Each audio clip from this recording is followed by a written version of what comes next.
폴 툴루니에 대한 소개를 좀 하려고 하는데요.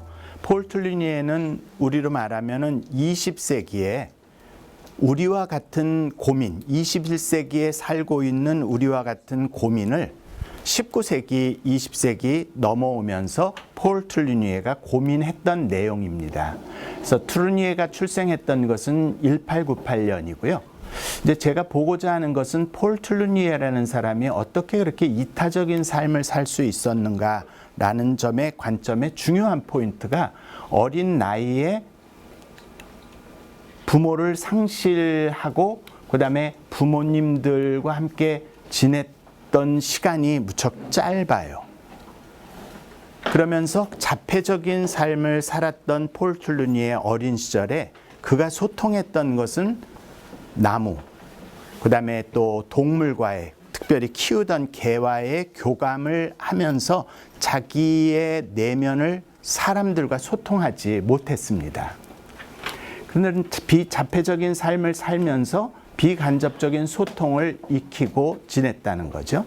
근데 그가 그런 것을 극복하고 내과 의사가 되고 그다음에 정신의학 쪽으로 많은 관심을 둬요. 그래서 심리학 계통에서도 폴 툴루니에를 인지를 하고 또 이 사람이 가졌던 여러 가지 학문의 배경들을 보면 우리들이 지금 고민하고 있는 일들에 대해서 좀 많은 부분 저희와 공감할 수 있는 부분들이 있다고 봐집니다. 그 다음에 그 폴 툴루니의 이야기들을 듣다 보면은 그동안 우리들이 겪었던 여러 가지 신학자는 아니지만 신학자가 고민한 만큼의 일들, 그 사람의 폴 툴루니에는 강연가와 저술가로서의 더 유명세를 가지고 있습니다. 툴루니에가 약 한 30여 권의 책을 썼는데요. 그 중에 약 한 20여 권이 우리나라에 번역이 되어 있어요.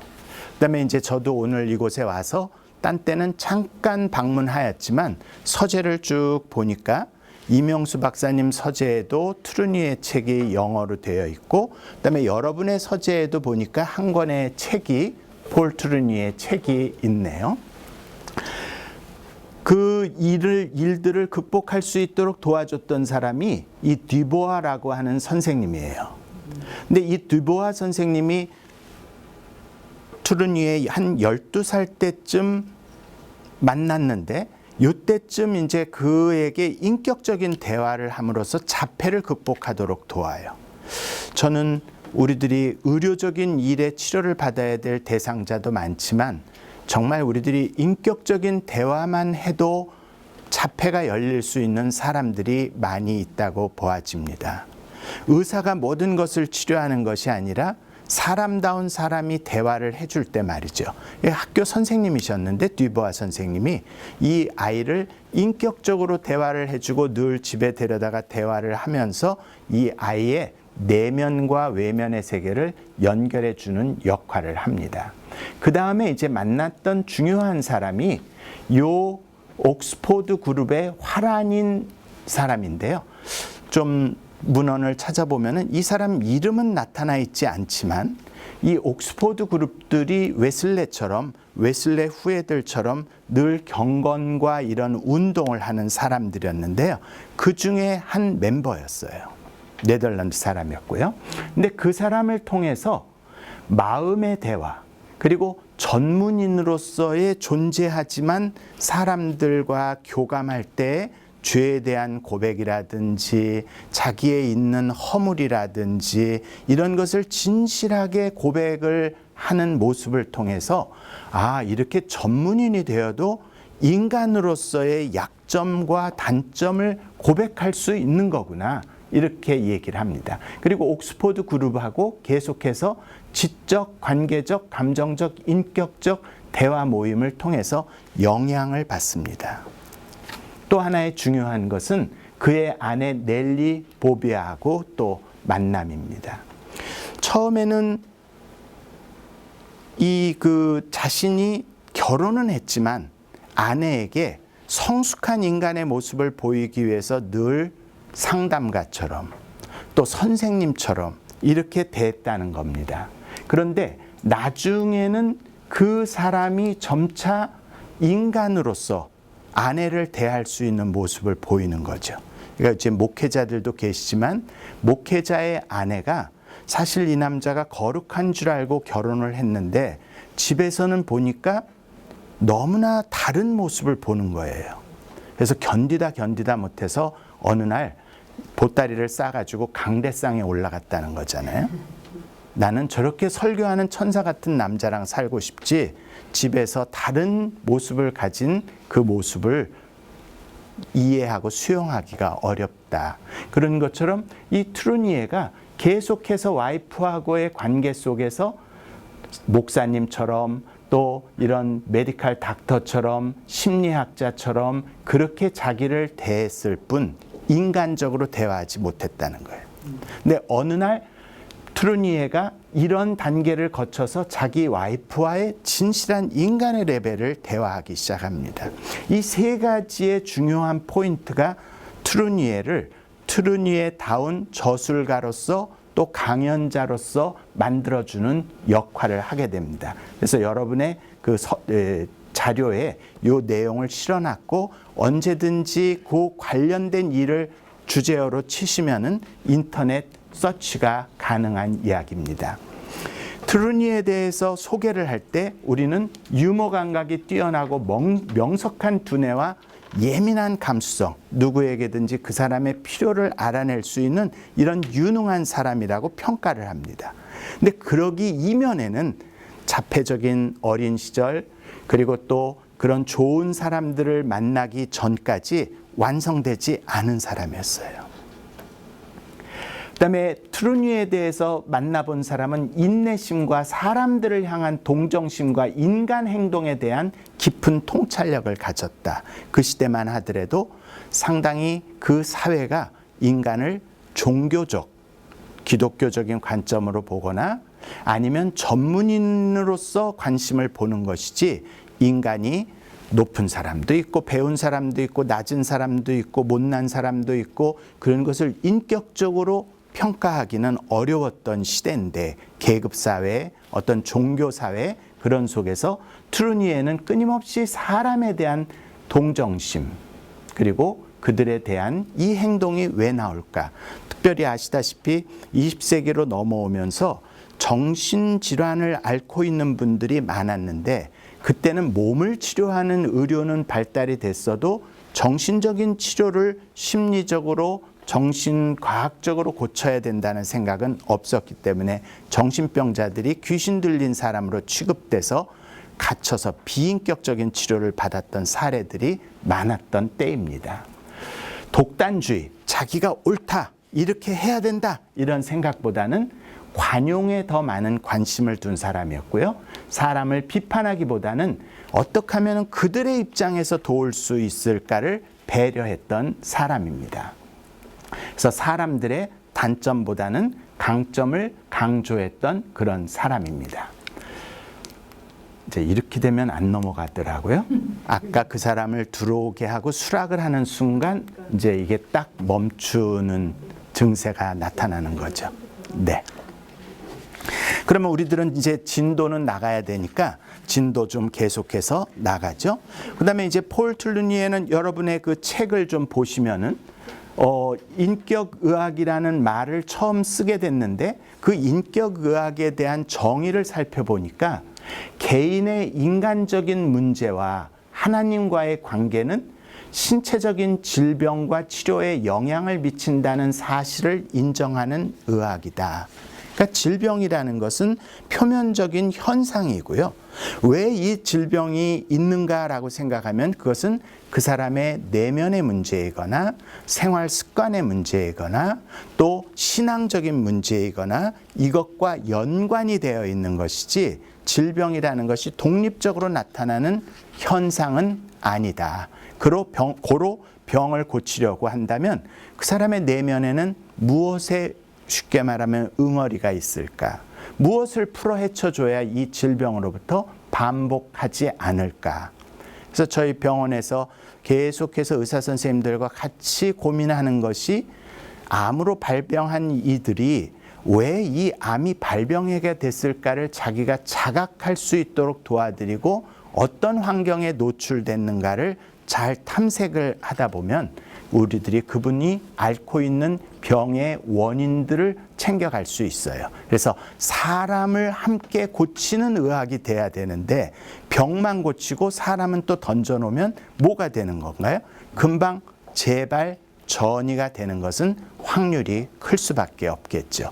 그런데 트루니에는 그것을 20세기 초에 스스로가 발견을 하게 됐다는 것입니다.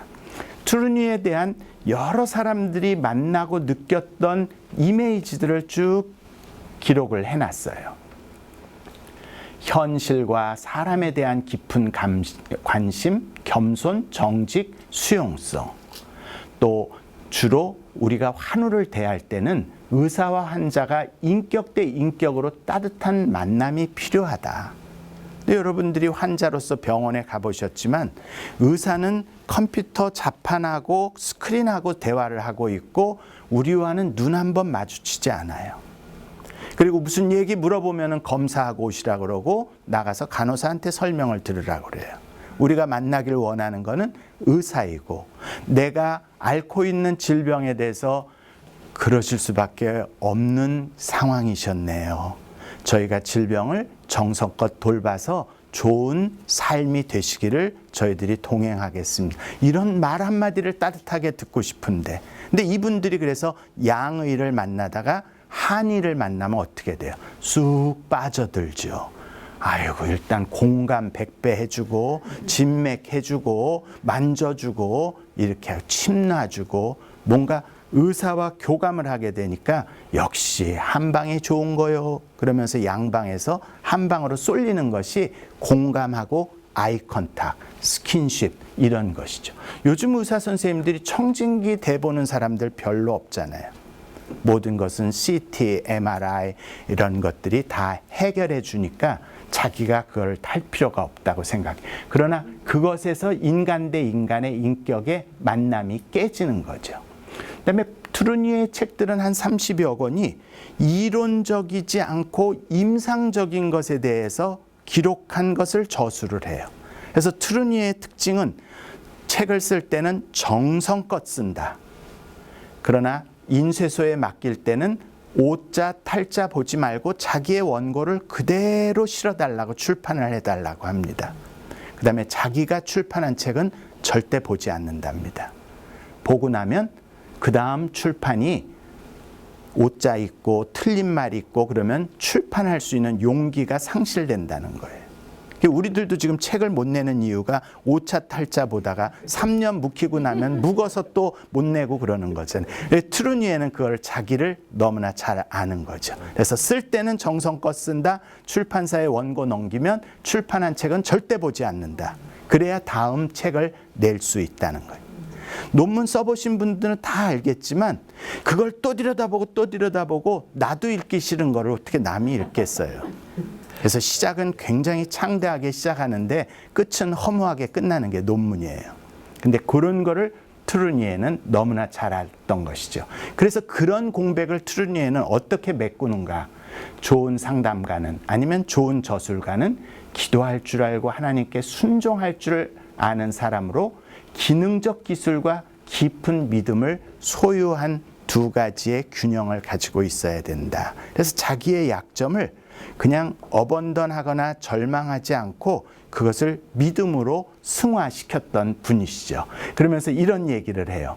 인생은 건강, 재산, 돈, 쾌락, 자기 달성을 찾아 계속 헤매는 것이 아니라 하나님의 음성에 귀를 기울이고 그분께 우리 자신을 인도하시도록 하여 어떤 어려움에도 불구하고 우리를 부르시는 모험에 직면하는 것이다.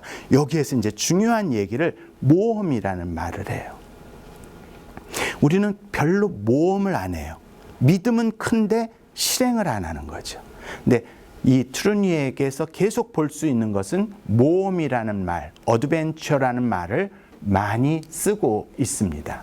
그래서 트루니에가 쓴 책들을 다 읊어보면은 워낙 많은 책을 저술했기 때문에 이것에 대해서 한 사람의 저술한 책을 이렇게 많이 번역한 책은 없을 거예요. 물론 뭐 칼빈의 기독교 강요라든지 존 웨슬레의 전기라든지 그런 일들은 풀 버전으로 돼 있으니까 이렇게 했지만, 한 사람이 쓴 여러 권의 저작을 한 30여 권 썼는데 그중에 20여 권의 번역판이 우리나라에 나와 있어요. 그만큼 한국인의 정서에도 공감대를 형성하고 있고 거의 100년이라는 갭이 있는데 그 100년을 뛰어넘는 공감대가 있다는 것이 트루니에의 특징이에요.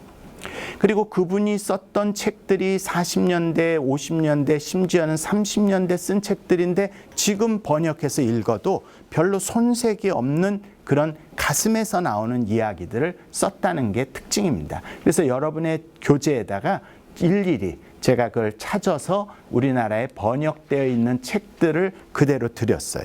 그 이유가 뭘까요? 여러분이 대학원을 공부하고 석사, 박사 과정을 한다는 것은 책을 읽고 또 그 책을 자기가 쓰고자 하는 어떤 논문이나 글의 레퍼런스로 활용할 수 있는 능력을 키워주는 거거든요. 그래서 이제 일일이 그런 것을 했고요. 그러면 트루니에의 저서의 특징이 뭘까? 지금 이 서재에 있는 것도 하나 있는 책이 있는데, 이런 것들의 그 트루니에 책을 보면 의사와 환자의 관계, 대극적인 관계를 융합을 시켜줘요. 그 다음에 부모와 자녀, 힘 있고 힘 없는 관계 속에서에도 대극 관계인데 이것을 상생으로 바꿔주는 책을 쓰는 거예요. 그래서 대부분 남과 여, 나와 너, 성서와 의학, 대극이 되는 것을 융합을 시켜줘요. 우리가 할 수 있는 일이 그거라고 생각하는 거예요. A라고 하는 요소와 B라고 하는 요소들을 해석, 적용을 시켜서 함께 쓸 수 있도록 해주는 거죠. 근데 이런 띠오리들은 보시면은 칼 융이 쓰고 있는 것과 많이 비슷하거든요. 대극을 상극을 상합으로 바꿔주는 것. 이게 이제 트루니에의 특징이에요. 근데 그 책의 여러 가지의 정서적이나 심리적이나 어떤 철학적인 기조를 보면 프로이드나 융이나 에밀 브루너, 마틴 부버, 칼바르트 칼빈, 키에르케고르 이런 사람들의 사상이 스며들어 있어요. 그 얘기는 그만큼 트루니에가 독서를 넓게 했다는 거예요. 그래서 신학적인 주류, 철학적인 주류, 그다음에 심리학적인 주류 이런 것들을 충분히 읽고 소화해내면서 환우들과 함께 교감하는 자료로 썼다는 겁니다. 여기에서도 이제 강자와 약자, 저항과 항복, 그다음에 죄책감과 은혜. 그래서 제가 보니까 서재에 죄책감과 은혜라고 하는 책이 여러분 요 영어 서적 중에 하나가 있었더라고요. 그래서 꼭 기억하실 것은 이런 책이 열매로 나타났다면 그 열매의 뿌리에는 어떤 것이 있었는가 다학제적인 접근을 했다는 것을 꼭 여러분들에게 드리고 싶은 거예요. 그래서 그 김희수 총장님께서도 우리에게 얘기해 주신 대로 우리 학교에 굉장히 독특한 이 과를 어떻게 앞으로 발전시켜 나갈 수 있을 것인가. 다학제적인 협력이 필요하다. 그다음에 이제 우리 이번에 총장이 되신 분도 말씀하시기를 신학대학이 아닌 일반 대학에 이 학과가 있다는 거. 이것을 어떻게 우리들이 풀어나갈 것인가. 숙제를 던져주고 있는 인사 말씀이라고 생각을 하는 거죠. 대학원장님은 조금 더 실제적으로 이렇게 좋은 관대에 문제는 학생 모집을 어떻게 할 것인가. 그래서 이제 저도 똑같은 고민을 여러분들과 같이 하는 거예요. 이 과를 좋은 특색을 어떻게 살려갈 것인가. 그게 바로 이제 트루니에가 계속해서 보여주는 책이에요. 이 자료는 다니엘 무식. 근데 무식한 것 같은데 이 사람의 글을 읽어보면 석사 논문인데 방대한 자료들을 정리를 해서 폴 트루니에의 모든 저서와 저술, 강연을 포함해서 모든 글을 정리를 했어요. 그래서 이렇게 되어 있는 일들은 자기가 논문을 쓸 때 이 사람 저서가 하도 많으니까 그 저서마다 약어로 이 책이 무슨 책이다라고 표시를 한 거예요. 그러니까 논문을 쓴다는 것은 어느 사람들이 풀어놓은 많은 업적들을 나의 것으로 정리, 해석, 요약하는 작업이 필요한데 이 사람은 석사 논문을 쓰는데 이미 그런 일을 한 거예요. 그리고 이렇게 The Whole Person in a Broken World 이런 책들은 어떤 데서 발표를 했던 중요한 정신적인 여명을 줬다. 연관성을 설명해 주고 있는 거예요. 그리고 The Strong and the Weak은 어디, 보세이 그룹에서 이런 것들의 비인격화에 대한 염려를 가지고 쓴 책이다. 그래서 그 트루니에의 정신적인 문제와 고민들이 언제 어떻게 됐는가 이 저술의 배경을 설명해 주고 있는 거예요. 그리고 요 A Doctor's Casebook in the Light of the Bible 이 책은 인격적인 대화와 교류, 환자와 의사의 교류가 중요하다. 이런 책들을 쓴 거예요. 그게 바로 성서와 의학이라는 책으로 번역된 내용이거든요. 그래서 저는 여러분들이 무슨 논문을 쓸까 고민들을 많이 하시고 자기의 임상 분야에서 통계를 가지고 처리를 하면 좋기는 하고 쉽기는 한데 문제는 이제 동문들이 자꾸 임상적인 데만 쓰다 보면 우리의 띠오리, 이론적인 근거가 뼈대가 생기기가 쉽지 않거든요. 그래서 일부는 좀 띠오리 쪽으로 쓰고 일부는 조금 임상적인 데이터를 가지고 논문을 밸런스 있게 만들어 가는데 그런 면에서는 이 다니엘 무식이 얘기한 이런 책들을 좀 논문들을 한번 레퍼런스로 비교해 보시면 돼요. 그래서 이걸로 그대로 치시면은 표제어를 치시면은 그 표제어에 이 사람 논문이 떠요. 그리고 제가 사이트 가르쳐 드리는 곳에 물론 영문으로 되어 있지만 그거를 참고하시면 좋겠어요. 그래서 초기의 저작은 어떤 것이고 또 중간에 저작했던 것은 어떤 것들인가. 한 사람을 불러드리는 순간 이게 안 넘어가요. 네. X 쳤는데도. 네, 그렇네요. 그래서 이제 또 이제 넘겨 보시죠. 네, 그렇게 해서 이제 후기 저작은 어떤 것들이 있다. 그리고 여기에 이제 따옴표로 치고 있는 것은 책으로 저술된 것은 아니지만 저술되진 않았지만 논문으로 있는 것들은 따옴표로 구분을 했습니다. 그리고 다양한 책들에 대해서 이렇게 정리정돈을 잘 해놨고요. 아주 늦은 시간까지 40세에 저술을 시작을 해서 거의 70이 될 때까지 저술을 해요. 한 30여 년에 걸쳐서 저술을 합니다. 그런 책들을 연구를 해서 폴 툴루니의 생애와 사상을 연구한 책이 이 책이고요.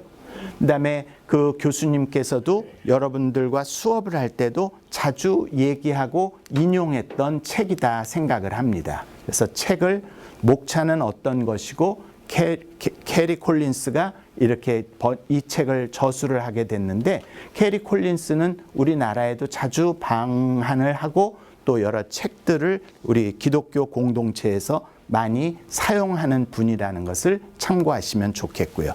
그러면 이제 폴 툴루니에를 저 나름대로 여러분에게 요약 정리를 해드린다면 이런 거예요. 툴루니에는 끊임없이 얘기를 하면서 왜 심리학과 신학이 싸움을 할까? 왜 자기네들이 서로 옳고 이거를 밀어내기만 할까? 기독교의 3대 적이 뭔지 아시죠? 첫째는 이렇게 얘기한 심리학적인 얘기를 한 프로이드. 그 다음에 천동설과 지동설이 컴플릭이 될 때 코페르니쿠스. 그 다음에 다윈의 진화론. 이런 것들이 기독교의 3대 적이에요.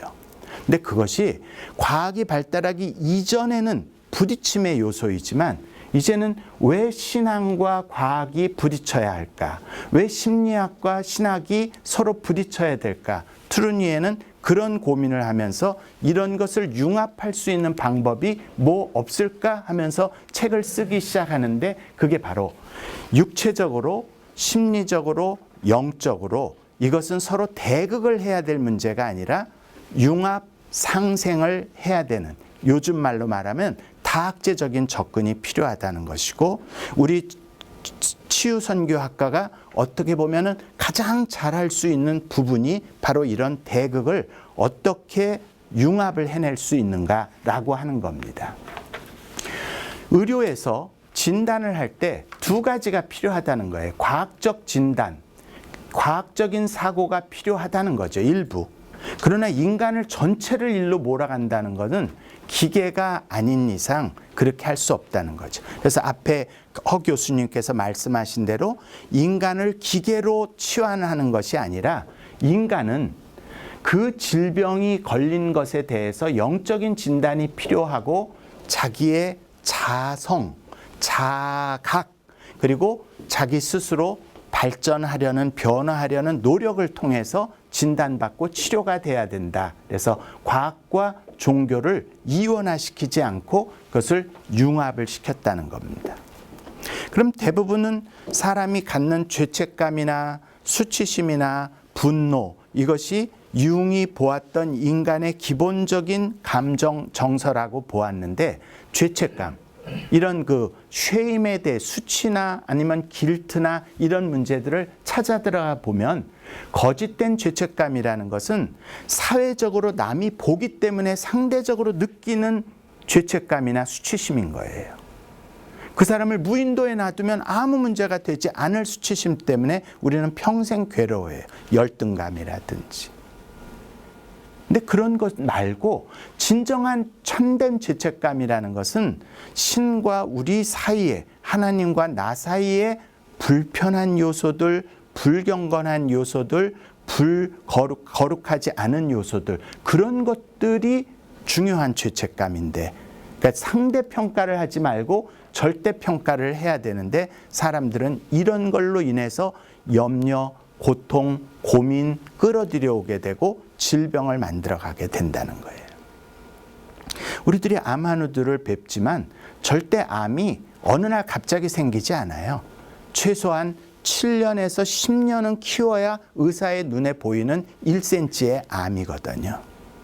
그것이 고용암일 때는 그렇지만 비고용암일 때는 형체를 모르는 채 발견했는데 벌써 3기, 4기가 됐다는 건데, 그분들이 발병하기 전에 벌써 우리가 6개월 전, 2년 전, 7년 전, 10년 전 그 사람의 라이프 스토리를 잠깐만 들어도 그 질병과의 관계성을 저희들은 알고 있습니다.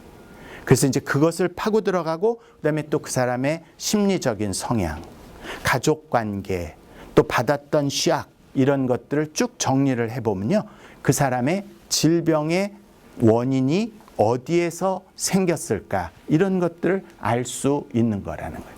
그래서 트루니에는 그런 얘기를 해요. 성숙하기 위해서, 인간이 성숙하기 위해서 이런 4가지의 요소가 골고루 있어야 된다는 거예요. 근데 이제 오늘의 시간은 이걸 일일이 다 풀 수는 없으니까 다만 이제 이 키워드를 여러분에게 던져드리는 거고, 아까 트루니에의 생애와 사상 그 내용을 보시면은 대부분 있는 얘기들이고 제가 레퍼런스를 달아놨으니까 궁금한 거는 여러분들이 찾으시면 돼요. 사람에게는 사랑, 그리고 적절한 고난, 고통, 그리고 그런 자기와의 느끼는 동일시, 연민의 정을 갖고 동행을 하고, 그리고 그것에 적응하는 과정을 통해서 성숙한다는 거예요. 질병이 생긴 것 자체가 죄는 아니죠. 고통은 아니에요. 그 질병을 치료하는 과정에서 자기의 한계를 깨닫고, 그 다음에 내가 이타적인 삶을 살았기 때문에 나는 그러한 일들에 대해서 오히려 자부심을 가지며 살 때 고통이 승화가 되어지는 거죠. 그래서 이런 4가지 요소에 대해서 얘기를 하면서 우리는 현상에 좌지우지되지 말고 이 현상을 해석하고 적용할 수 있는 힘을 필요로 한다는 거죠. 요즘에는요, 몸이 아픈 거는 그래도 의사 선생님이 도와주고 아무리 큰 질환도 고칠 수 있는 힘이 큰데요.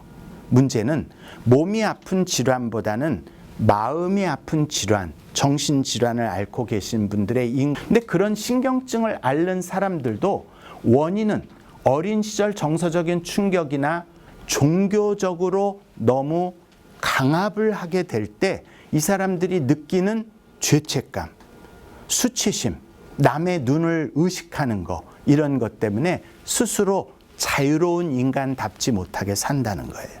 그래서 트루니에는 자주 교회성 질환이라는 발언을 많이 해요. 여기에 이제 목회자들이 계시기 때문에 그런 일들이 쉽지는 않겠지만 너무 율법적인 삶을 살도록 하는 이런 통제, 억압들이 사람의 마음에 질병을 만든다는 거예요.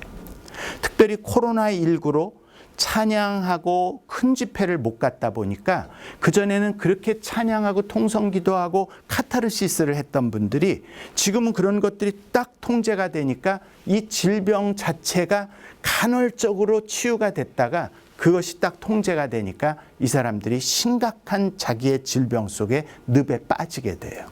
그러면 교회가 철야나 이런 거를 통해서 그런 통성기도나 찬양이나 막 이렇게 뜨겁게 해서 간헐적으로 자극을 줘서 유지는 시켰는데 이 사람들의 근본적인 문제를 터치해 주지는 못했던 거죠.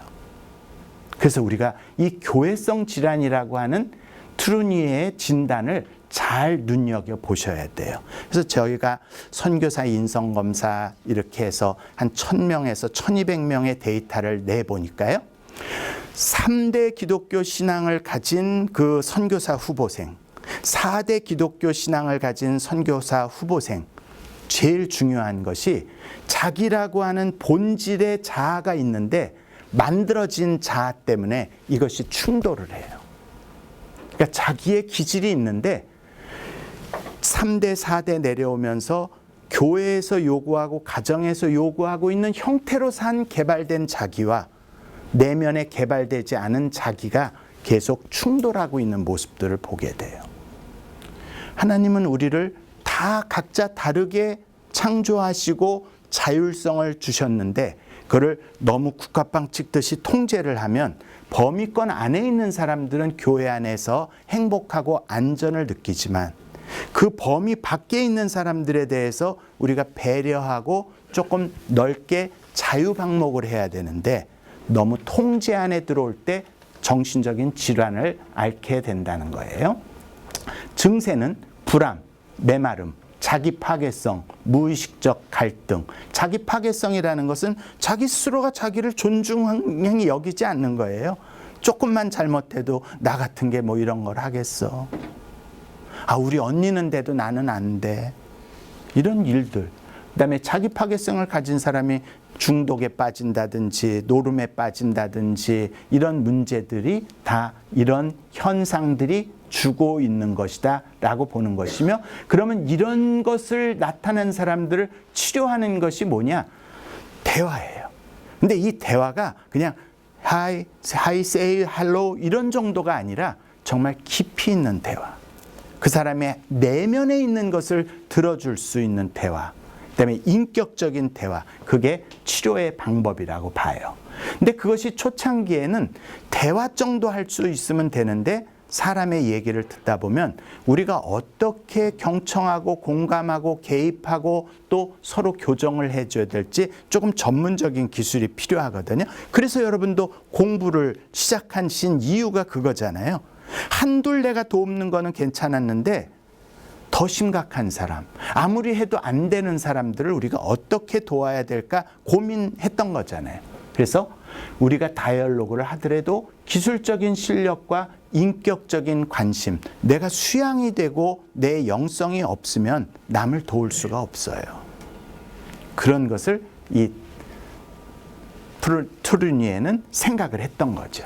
그러면서 우리가 하는 대화 속에서 하는 네 가지의 일은 카타르시스를 유도한다, 전의에 주목한다. 이 전의는 꼭 심리적인 얘기하는 트랜스포나 그다음에 그 역전이 이런 얘기도 있지만 서로 영향을 주고받는 것을 트루니에는 얘기를 해요. 대화를 하는데 그냥 무료한 대화가 아니라 대화를 했더니 반응해주고 반응을 했더니 또 이것이 인격적인 변화가 오고 삶의 변화가 오고 이런 상호 변화를 전이라 이렇게 표현하고 있는 부분 조심해 두시면 좋아요. 그다음에 내담자의 인식 확대를 유도한다. 갇혀있는 생각에서 A라는 옵션도 있고 B라는 옵션도 있고 C라는 옵션이 있는데 그 중에 아무개는 어떤 것이 가장 적당하겠는가.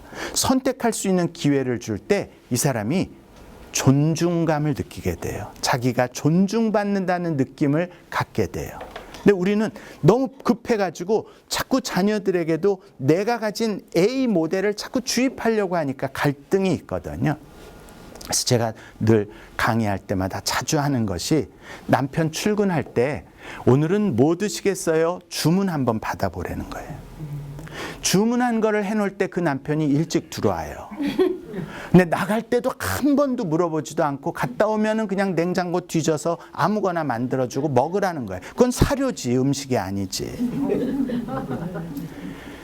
우리 남편과의 관계, 자녀와의 관계가 그런 거예요. 조금만 신경 쓰면 오늘은 우리 주방에서 뭘 준비해 놓을까요? 주문 메뉴 받고 그 다음에 이제 왔을 때 딱 식탁에 그것이 차려지면 재미가 있어서 또 주문하고 가고 그러면 제 시간에 또 들어오고 그러면서 식탁 교제가 일어나는 거 아니겠어요?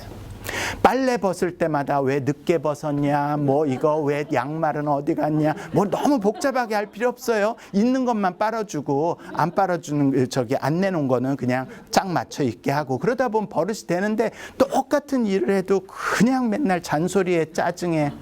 저는 그래서 힙합 뭐 이거 하는 애들이 왜 나왔나, 엄마 잔소리에 재현이 힙합이 아닌가 그런 생각을 하고 있어요.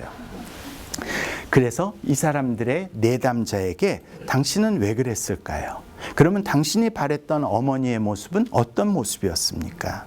그렇다면 본인은 이제 어떤 사람으로 살기를 원합니까? 주변에 어떤 영향력을 주기를 원합니까? 이렇게 창문을 열어주는 작업이 필요하다는 거예요. 그러면서 진정한 영혼의 치유, 내면 깊이까지를 만져주게 될 때 인격 의학이 될 수 있다라고 본 거예요. 4가지의 상담 목표를 두고 있었는데요. 하나는 악순환에서 탈출하는데 그게 대화의 고백이에요. 듀부아 선생님이랑 한 것이나 옥스포드 그룹이랑 한 것이나 화란의 그 전문인이랑 대화를 했던 것이나 자기 와이프와 진정한 인간으로서 대화를 했던 것이나 그 대화와 고백이 악순환으로부터 탈출이 된다는 거예요.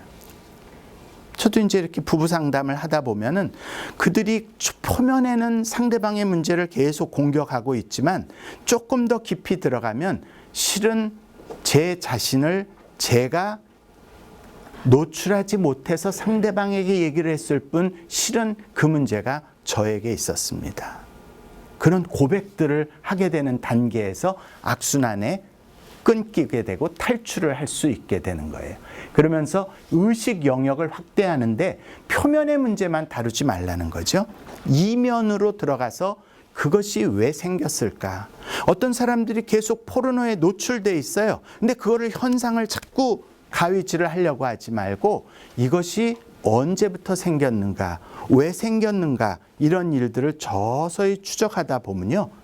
외로움 속에 노출돼 있고 아니면 모성애가 그리운 사람도 있고 그런 원인을 공감하게 주게 되고 그러면 그럴 때 어떤 대안이 필요한 것인가 이런 것을 찾아줄 때 이 사람들이 표면에서 이면으로 넘어가게 돼요.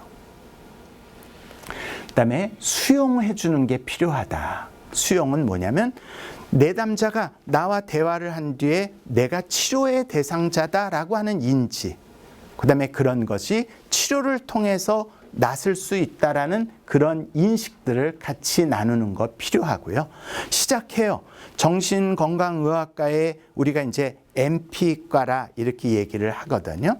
Medicine of Psychiatry 이렇게 해서 MP과라 얘기를 하는데 거기까지 접속하기가 무척 어려워요. 근데 그 약을 먹고 나면 마냥 졸리고 불안하고 염려 이런 것은 사라지는데 손발이 다 풀리고 아시다시피 정형외과 약의 계통이 긴장 이완제, 근육 이완제 이런 거를 넣어주기 때문에 몸이 다 풀려요. 그리고 다시 근육을 소생시키는 데는 한 2주라고 하는 시간이 걸려요. 진통 소염제도 그런 역할을 주듯이 정신을 이완시키는 약을 먹고 나면 그렇게 무기력해져요. 그래서 그 약을 먹고 그대로 있어서는 안 되고 그 약을 먹으면서 규칙적인 운동과 근육과 생활 습관을 바꾸지 않으면 그 약의 효과를 볼 수가 없거든요. 근데 3일 먹어보고 기권해요. 대부분. 2주 먹어보고 대부분 기권해요. 저항이죠, 일종의. 그 저항을 조절해 주는 거예요. 그렇게 해서 약을 복약하면서 사람이 자기의 생활을 고쳐줘야 정신건강의학과의 약이 치료가 되는데 대부분 이 저항을 넘어서기가 쉽지 않아요. 그다음에 할 수만 있다면 영혼 치유까지 가야 되는데 그러려면 우리가 기술만 가지고 있어서는 안 되고 인간이란 무엇일까? 또 이 사람에게 맞는 치료법은 무엇일까? 고민해보고 같이 기도하면서 치유가 일어나야 된다는 거죠. 아까 얘기한 대로 저항이나 도피의 방법이 여러 가지가 있다는 것을 트루니에는 사람을 상담하면서 느끼게 되었어요. 어떤 것은 이렇게 뭐 다 보편적으로 아는 것도 있으세요. 약물에 너무 의존한다든지 도박이나 알코올 중독에 빠지는 사람도 현실로부터 도피하는 것이고요. 그다음에 늘 실패자라는 이유 때문에 이번 한 방에 복권 당첨되고 뭐가 되면 내가 다 빚 다 갚겠고 나도 사람답고 살겠다 이런 거잖아요. 그래서 중독을 앓고 있는 사람들도 결국은 현실 도피의 방법으로 가는데 우리들이 건강한 사람이라고 생각하는 사람들 중에서 꿈이나 환상의 세계로 도피, 너무 미래지향적에다 목표를 두고 사는 분이 계세요. 그 중에 뭐 누구를 짐작하기보다 저도 제 자신을 과거의 불행을 미래에다가 목표를 두고 가기만 하면 될 줄 알았던 사람 중에 하나죠. 근데 어느 날 제가 이제 제 자신을 깨달아 보니까 너무 공부만 자꾸 하려고 하는 사람들도 보면 결국은 과거로부터의 탈출, 나의 가진 열등의식으로부터의 탈출, 이런 일종의 꿈이나 환상의 세계로의 도피를 하는 거죠. 그런데 우리들이 이제 논문을 쓸 때 보면 내가 학자가 아닌 걸 알게 돼요. 그리고 교수님들이 얼마나 대단하신 분들인가를 이 논문을 써본 분들은 알아요. 우리가 과거로부터 도피를 위해서 미래에다가 초점을 두고 입학도 하고 공부 코र्스는 다 끝났는데 논문을 쓸 때 보면 내가 스콜라틱한 은사를 가지고 있지 않다는 거예요. 과거의 행복으로의 도피. 제가 이민교회 목회 한 5년 하면서 그들의 공항 도착에서부터의 사업의 안정을 갖고 사는 삶을 5년을 현미경 들여다보듯이 만원경 들여다보시 했는데 그들에게 공동된 특징이 뭔 줄 아세요? 옛날에 금송아지 안 키운 사람 없고 벼슬 안 해본 사람 없고 청와대 연주를 안 닿는 사람이 하나도 없어요.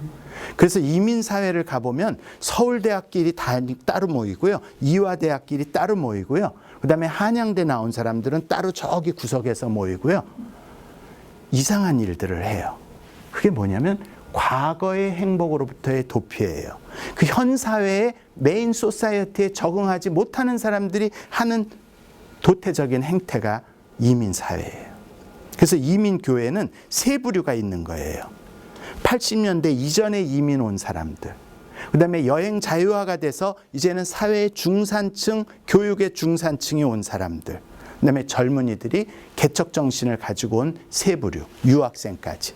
이 셋을 잘 융합할 수 있는 사람, 목회자는 이민교회에서 안정을 한 것이고, 그렇지 못하면 그 갈등에서 계속 목회자가 피해자가 될 수밖에 없어요.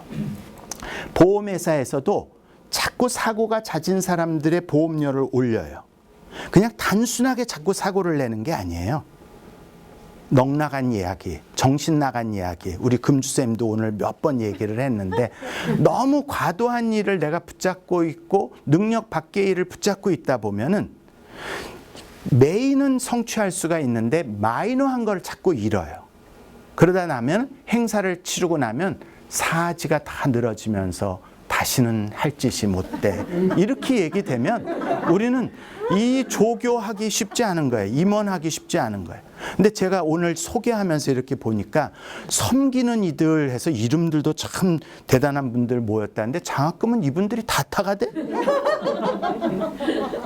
좀 나누셔서 해야 돼요. 일을 하려면 일만 하고 장학생이 되려면 장학생도 하고 일도 하고 이거 다 지랄병이에요. 아유 죄송해요. 이런 거. 그렇게 해서 결국은 인원이 없어요. 그래서 그런 거죠. 수밖에 없어요. 네, 네. 그런데 이제 그분들의 특징이 과로하면 지나치게 바빠짐. 또 우리가 종교의 비현실적 교리에 도피를 한다.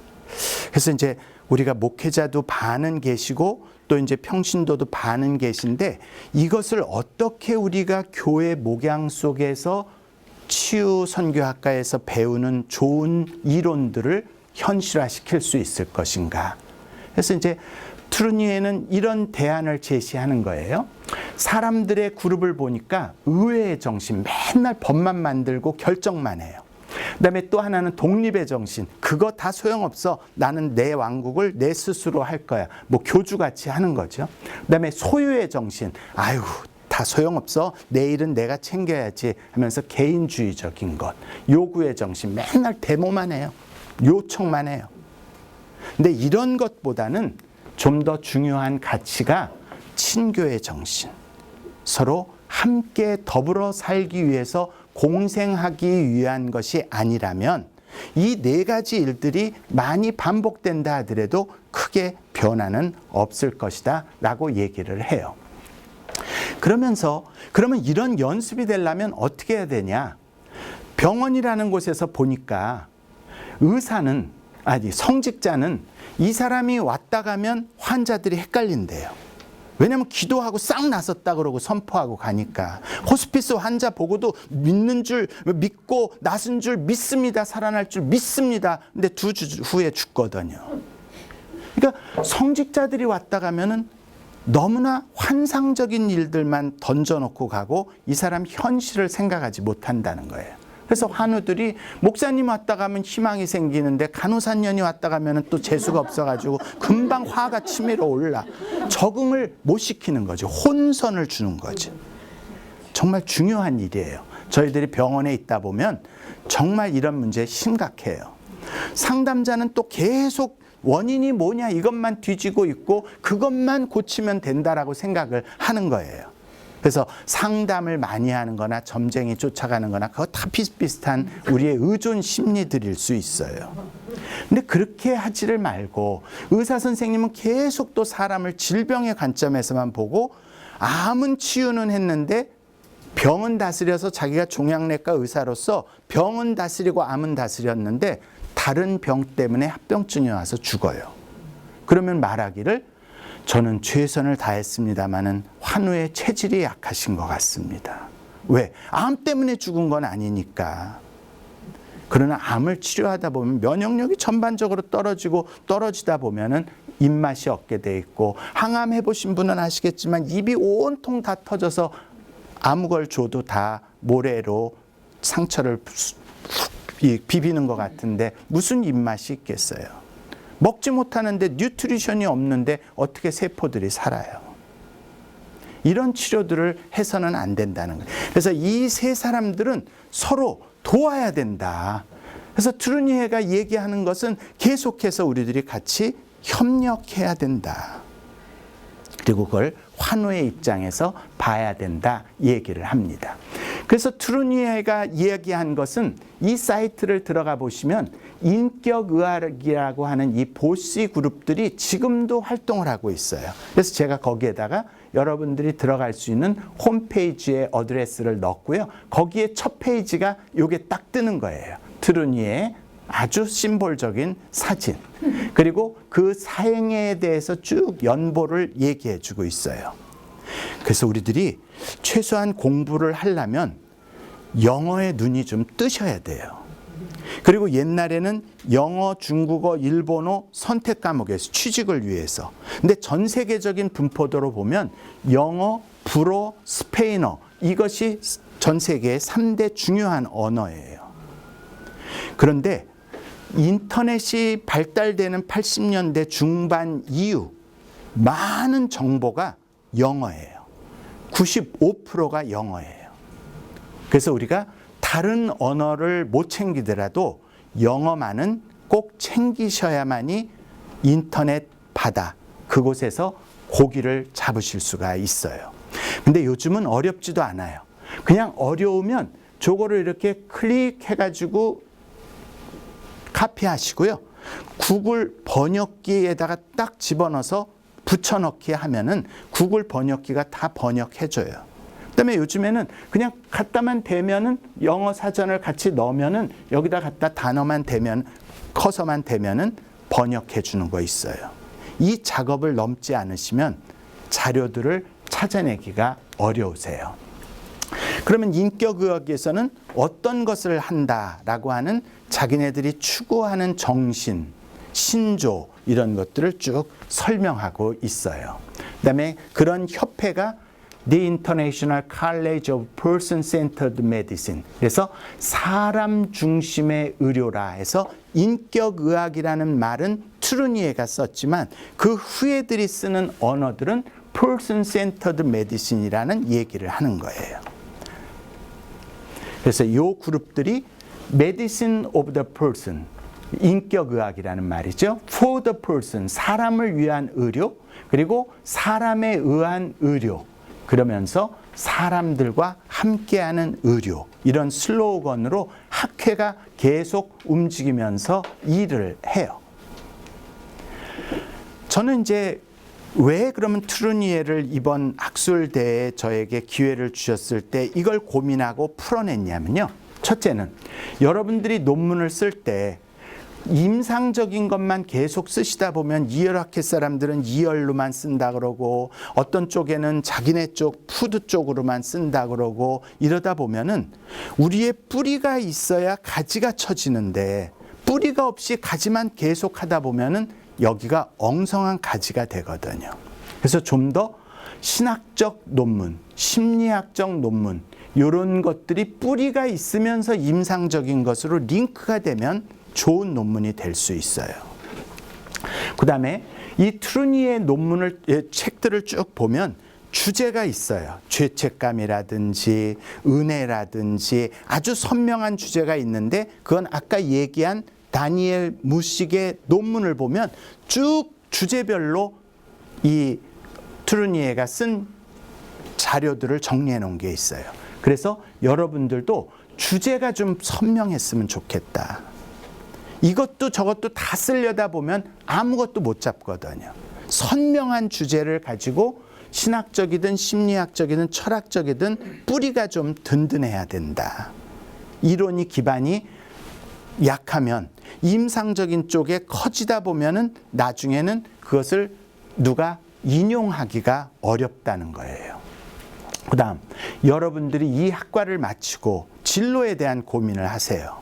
근데 트루니에의 특징은 뭐냐면 상담자로서, 임상가로서, 저술가로서, 강연자로서, 돌봄가로서 어떤 부분에도 유능해요. 저는 여러분이 나는 누구이며 이 코र्스를 통해서 나는 무엇이 될 것인가 라고 하는 분명한 자기의 골이 있어야 된다고 봐요. 그러니까 여러분들의 그 느끼는 그 불안이 뭘까? 어떤 어떤 학기에는 어떤 교수가 강의를 해요. 그럼 그거 해볼까? 이렇게 쏠리다가 또 어떤 학기에는 또 다른 교수가 와서 하는데 또 이게 쏠려요. 이거 하다 보면은 5학기가 금방 다 날아가요. 그러면 여러분은 성령으로는 존재할 수 있는데 성육신한 주님으로서는 존재의 모습을 나타내기가 어려워요. 그래서 저는 이 진로를 여러분들이 어느 쪽으로 택할 것인가? 나의 은사는 저술가인가? 아니면 강연가인가? 아니면 나는 임상가인가? 아니 나는 상담가인가? 자기에 대한 정체성을 분명히 가지고 이 터널을 지나서 나는 무엇이 될 것이다 라고 하는 골이 좀 분명해야 된다. 그러려면은 최소한 여러분들의 논문에는 신앙과 교육, 신학적인 기초가 분명하든지 과학과 신학을 연결하든 과학과 아니면 신학과 철학을 연결하든 이런 문제들이 융합이 돼 있어야 된다는 거예요. 그래서 이제 저희들이 전반적으로 기독교인 신앙을 가지고 계시니까 기독교적인 인간 이해에는 삼위일체 그분이 하나님과의 관계, 사람의 관계, 자연의 관계를 균형 있게 가지고 있기 때문에 여러분들이 어떤 다학제적인 학문을 끌어오르든 이것의 밸런스 내지는 칵테일을 잘만 하면 안전한 논문을 쓰실 수 있다고 보는 거예요. 그래서 육체적, 의학, 심리적 심리학, 그다음에 영적 신학 이런 것들이 균형을 갖는다면 여러분들이 좋은 일을 할 수 있다. 좋은 논문을 쓸 수 있다. 그래서 제가 이제 오늘의 것을 다 정리해가지고 트루니의 것과 이것을 정리해서 이렇게 말씀드리고 싶어요. 데카르트라고 하는 사람은 신과 사람의 대극 관계를 하나로 융합을 하는데 우리한테 도전을 줬어요. 근데 우리는 기독교에서는 자, 데카르트는 또 인간적인 학문을 줬다고 밀어내고 또 여기에는 또 심리학의 프로이드 밀어내고 또 여기에 레오나르도 다빈치 밀어내고 다 밀어내고 나면 우리가 쓸 수 있는 재료가 없어요. 아까도 얘기한 교회적 질환, 이것을 우리들이 극복을 하실 수 있어야 돼요. 근데 여러분들이 신학대학생이 아닌 이상 얼마나 좋은 환경 속에 있는 거예요. 일반 대학의 치유 선교학과인데 치유라고 하는 말은 기독교 안에만 필요한 것이 아니라 기독교 밖의 사람들에도 필요한데 우리의 뿌리를 가지고 믿는 사람들의 뿌리가 안 믿는 사람들에게 가지와 숲을 제공해서 덮을 수 있다면 얼마나 좋아요. 그래서 저는 이 역사적으로 보면 이 데카르트라고 하는 사람, 그 다음에 여기에 얘기한 빌헬름 분트라고 하는 사람, 빌헬름 분트를 쳐보시면은 프로이드 이전에 이미 심리적인 것을 실험실에서 연구를 해서 인간은 심리적인 것들이 얼마든지 실험으로 입증될 수 있다라고 하는 일을 마련한 사람이 빌헬름 분트예요. 그 다음에 레오나르도 다빈치는 사람과 사물과 예술, 레오나르도 다빈치를 한번 쳐보세요. 이 사람은 음악가이기도 하고 미술가이기도 하고 조각가이기도 하고 그래서 최초로 나온 로봇 수술기의 이름이 다빈치예요. 저는 세상이 기가 막힌 융합을 하고 있는 동안 우리 기독교는 점차 기도원처럼 수도원처럼 세상으로부터 멀리 가고 있어요. 주님은 우리에게 세상의 빛과 소금이다 이렇게 말씀하셨는데 우리는 자꾸 동네 밖으로 나가려고 하는 거죠. 그래서 요 세 가지의 구도를 잘 보시면서 여러분의 책은 여기가 지금 데카르트로 나와 있을 거예요. 빨리 고치셔야 돼요. 레오나르도 다빈치 얘기를 제가 다루려고 하고요. 그다음에 이런 문제들을 큰 줄거리로 우리들이 어떻게 융합을 할 것인가에 대해서 잠깐 대안 제시를 좀 하는 거예요. 근데 이 내용들이 워낙 큰 부분들이니까 큰 주제어들을 좀 여러분들이 발췌를 해서 인터넷 서치를 하시면 좋을 것 같아요. 현 시대는 너무나 빠르게 바뀌어가고 있습니다. 이렇게 아브라함 머슬로우가 인간의 욕구의 사다리를 만들 때만 하더라도 1950년대예요. 근데 50년대 이론을 지금도 쓰는데 지금 시대에서는 이 아브라함 머슬로우 생리적인 욕구, 기본적인 욕구보다 더 기본적인 게 있다는 거예요. 뭘 것 같아요? 추측 한번 해보세요. 아까는 우리 교수님이 얘기를 하면서 전기를 빼면은 뭐 인간은 죽는다 이렇게 말씀하셨는데 여기에는 아까 우리가 다뤘던 얘기 배터리, 바레리, 건전지 그 얘기를 하는데 와이파이하고 배터리가 없으면 안 돼요. 지금도 우리가 여기 되어지는 것이 와이파이가 있기 때문에 다 서로가 이렇게 가능한 거예요. 그리고 배터리가 없으면 안 돼요. 그래서 젊은이들에게 생명보다 귀한 것 두 가지. 와이파이 아니면 LTE 아니면 욕구보다 더 기본적인 게 있다는 거예요. 뭘 것 같아요? 추측 한번 해보세요. 아까는 우리 교수님이 얘기를 하면서 전기를 빼면은 뭐 인간은 죽는다 이렇게 말씀하셨는데 여기에는 아까 우리가 다뤘던 얘기 배터리, 바레리 건전지 그 얘기를 하는데 와이파이하고 배터리가 없으면 안 돼요. 지금도 우리가 여기 되어지는 것이 와이파이가 있기 때문에 다 서로가 이렇게 가능한 거예요. 그리고 배터리가 없으면 안 돼요. 그래서 젊은이들에게 생명보다 귀한 것 두 가지. 와이파이 아니면 LTE 아니면 5G 아니면 배터리. 이게 생명이에요. 이제는 초코파이를 먹던 시대가 아니에요. 교회가 빵 주고 뭐 하고 이렇게 해서 성탄절에 떡 주고 그렇게 해서 교화를 시키던 시절이 아닌 거예요. 저도 뭐 성탄절에 떡 먹고 이렇게 다 교인 된 떡보 교인 중에 하나지만 이제는 초코파이가 필요한 시대가 아니라 와이파이가 필요한 시대가 됐다는 거예요. 근데 이런 그 감각을 우리들이 느끼지 못하면 나는 생존할 수 있는데 남은 건질 수가 없는 거예요. 그래서 요 유비를 잘 생각해 두시면 좋을 것 같아요. 그다음에 이 사람의 글은 여러분들이 PDF로 얼마든지 내려받을 수 있고, 제가 레퍼런스에 이민아 교수에 대한 레퍼런스는 참고 목록에 드렸으니까 그분 거를 꼭 내려받아서 한 번 정도는 꼭 보셔야 돼요. 그 사람이 한 이야기에다가 제가 이걸 덮어 씌웠어요. 우리들이 영성도 필요하지만 그 영성이 우리의 직업이나 우리의 전문성으로 연결되지 않으면 이것은 도태되는 수도원 영성이 돼요. 근데 우리가 직업은 가졌는데 돈벌이는 되는데 영성도 잃고 전문성도 잃었다. 그러면 이것은 먹고 사는 생리적인 문제는 해결이 돼요. 그러나 의미는 없어요. 전문성을 가졌는데 직업도 영성도 없다. 요즘에 이제 박사 실업자들이 많고 변호사 실업자가 많고 의사 실업자도 있어요. 심지어 전문성만 가졌다고 되는 게 아니라 직업을 가지려면 인간성이 있어야 되고 교류할 수 있는 능력이 필요해요. 제가 알았던 사람도 공부를 너무 많이 했는데 사람과의 관계가 안 돼서 취업을 할 수가 없어요. 직장 생활을 할 수가 없어요. 요즘에 떠다니는 그 유튜브, 그런 일들이 전문성이 없이 영성이 없이 되어지는 그들의 한계, 나중에는 허탈해요. 컨텐츠가 없어요. 그 다음에 내가 노출하는 것마다 공격이 들어와요. 감당할 수가 없어요. 황폐해져요.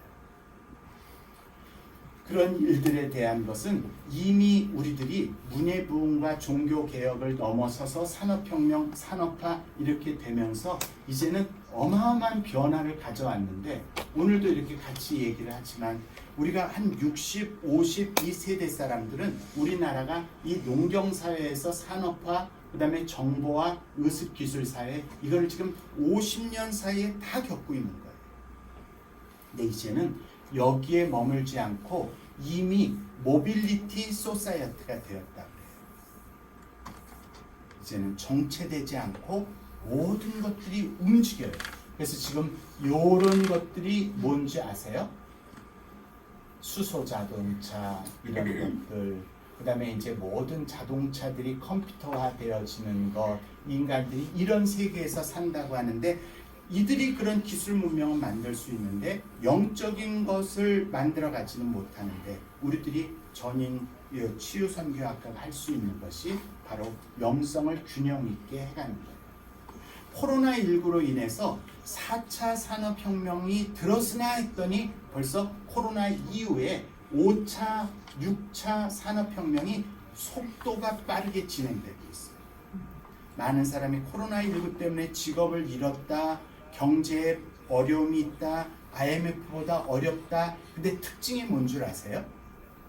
코로나19 이후에 플랫폼 사업자들은 어마어마한 돈을 벌고 있어요. 그래서 그들이 번 돈 중에 뚝 잘라서 뭐 몇 조 정도는 내놔도 회사가 흔들리지 않을 만큼 돈을 벌어들이고 있어요. 그게 바로 플랫폼 사업을 하는 사람들. 코로나19 이후에 비대면 사업이 어마어마하게 커가고 있는 거예요. 그래서 지금 우리 교인들 중에는 이런 일들을 지금 겪고 있는 거예요. 이미 로버트 라이스가 원격 가능한 노동자, 필수 현장 노동자, 해고나 휴직직인 노동자, 잊혀진 자, 이렇게 네 부류로 얘기를 하고 있는데요. 그림으로 보시면 돼요. 원격 근무가 가능한 노동자는 집에서 일해도 되고 플랫폼에서 일해요. 전염병에 전혀 노출되지 않으면서도 수입이 되어지는 사람. 그런데 필수적 일을 해내는 노동자가 있는데, 택배 노동자처럼 뿐만이 아니라 의사, 간호사, 의료인들이 다 전방에 쓴 사람들. 요까지 불평하지만 그래도 돈벌이가 돼요. 항공업계, 여행업계, 식당업 이런 것 하는 사람들, 직업은 있으나 수입이 없어요. 빚만 늘어나요. 그 사람들을 그래도 희망이 있고 나라에서 조금 도움을 준다 어쩐다 이렇게 거품은이라도 일어나요. 완전히 잊혀진 자들이 있어요. 우리 사회는 굉장히 빠른 속도로 발전하지만 우리가 또 돌봐야 될 사람들이 많다는 거예요. 그래서 이렇게 감염 공포와 타자 혐오 등 문명적인 전환이 있는데 비대면이라고 해서 절망이 있는 게 아니라 초연결 사회로 지금 가고 있는 거예요. 그래서 그들은 소통과 관계의 단절감, 외로움, 고립감, 이게 트루니에가 자폐가 될 수밖에 없었던 환경에 노출된 현대인의 모습을 보여주는 거죠. 거기에서 우리가 어떻게 이들의 불안감과 우울감을 디보아 선생님처럼, 아니면 그 화란인 전문인처럼, 아니면은 그 트루니에의 와이프처럼 소통, 인격적인 대화 이런 거를 해줄 수 있는 사람들이 될 것인가. 점점 사회는 적게 일하고 고소득을 받고 여가를 즐기는 삶으로 갈 거예요. 그러면 그들에게 맞는 목회적인 전환과 돌봄의 전환이 일어나야 돼요. 옛날처럼 천막 치고 개척을 하던 시대가 아닌 거예요. 교회를 이제는 시작을 하더라도 최소한 주민센터의 시설보다 낫지 않으면 사람들이 아예 오지 않는 시대가 됐기 때문에 이제는 우리가 컨텐츠 없는 밑바닥 목회는, 그리고 그런 사역은 접촉점을 갖기가 어려운 거죠. 사람들의 여가와 정서와 그런 것들을 통전적으로 받쳐줄 수 있는 것이 필요합니다. 그래서 저는 오늘 여러분들과의 도전을 통해서 우리가 앞으로 어떤 공부를 해야 되는가, 공부를 한다면 어떻게 논문이라는 프로덕트를 낼 것인가, 그 프로덕트가 뭐냐면 나의 설계도예요. 앞으로 나는 이러한 전문 사역을 하겠다, 영성이 가미되어 있는 것이 필요하겠다, 그 다음에 이 사회적인 진단을 제대로 하고 그 처방이 되어지는 일을 하겠다. 그게 바로 여러분의 논문, 마스터 플랜으로 나와야 된다는 겁니다. 그리고 그걸 나 혼자 힘으로는 하기 어렵지만은 동료들과 디스커션을 통해서, 또 교수님들과의 조언을 통해서 이런 세상 돌아가는 변화와 의미에 맞는. 근데 이미 트루니에는 20세기 초반기의 그 고민을 융합으로 풀어낸 것처럼 우리는 21세기의 고민을 트루니에가 했던 것처럼 창조적으로 어떻게 융합을 할 것인가. 이게 지금 우리들 목회자나 또 우리들이 하고자 하는 학우들이 가는 고민이고 해야 될 일이라 생각을 합니다.